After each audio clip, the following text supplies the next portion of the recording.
I had to lose myself to finally meet myself. I've been thinking about something. I think one of the hardest realization is admitting that you lost yourself. Not misplaced, not confused, but actually lost. And not in a dramatic way. Not even in a way that's obvious to the people around you, but in a quiet way. The kind you only recognize when you finally pause. And the thing is, losing yourself doesn't always look like falling apart. Sometimes it looks like functioning.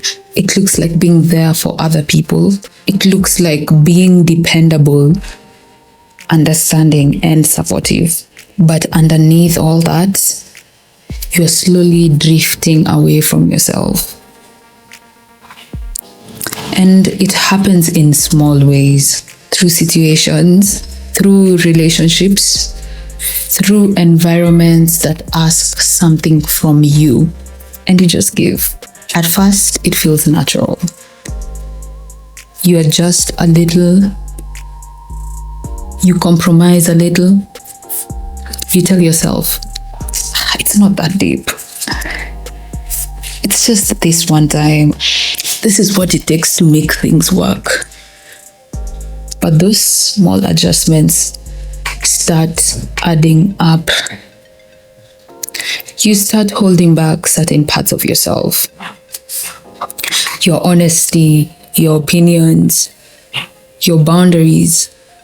Not because you don't have them, but because expressing you might feel like it might cost you something. And sometimes it's not even fear. Sometimes it's just conditioning. You've learned to prioritize keeping the peace, keeping the connection, keeping things stable, even if it means losing alignment with yourself. So you become flexible, you become accommodating. You become someone who can exist in different spaces without causing any friction. But the question is, at what cost? Because over time, you're just adjusting to situations, to your environment, to people. You're slowly disconnecting from yourself. And I think if you even go deeper, a part of what we lose in that process is our inner child. The version of us that was free, expressive, honest without overthinking. The version of us that didn't question whether we were too much or not enough. We just were.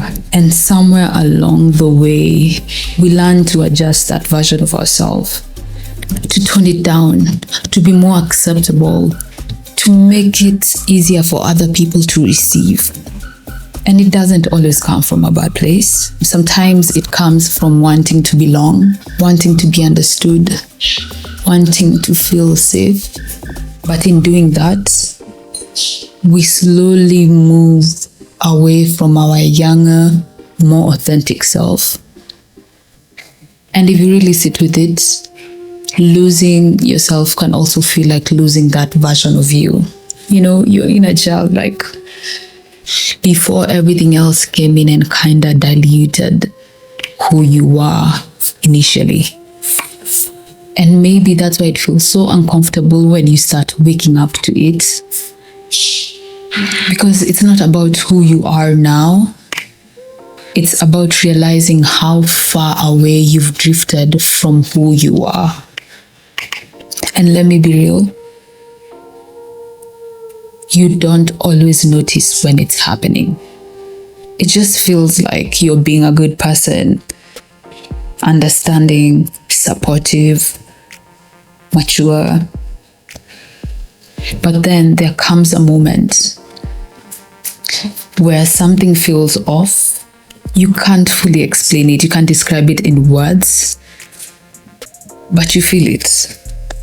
And when you finally sit with yourself, you realize you don't fully recognize who you've become. Not because you've become someone bad, but you become someone who's shaped by everything else aside yourself. And that moment is heavy because it forces you to ask questions you can't avoid anymore. When did I stop choosing me? When did I start silencing parts of me? When did I start settling for versions of things that don't actually feel right? And maybe the hardest one would be, how long have I been ignoring this? How long have I been ignoring this? Like, I could feel it, I could see it, and I chose to ignore this, Because once you ask yourself these questions, you can't go back to not knowing. For me, it wasn't just one moment. It was layers, different situations, different people, different environments where I chose to adapt instead of asking myself if I even wanted to be there. And I think I confused being present with being aligned. But at the same time, losing yourself can be the moment where everything shifts, Because once you see it, you can't unsee it. You start noticing what drains you, what feels forced, what no longer reflects who you are. And slowly, you start finding your way back, not all at once, but piece by piece. You start speaking up even if your voice shakes. You start setting boundaries even if it's uncomfortable. You start choosing yourself even if it changes your relationships.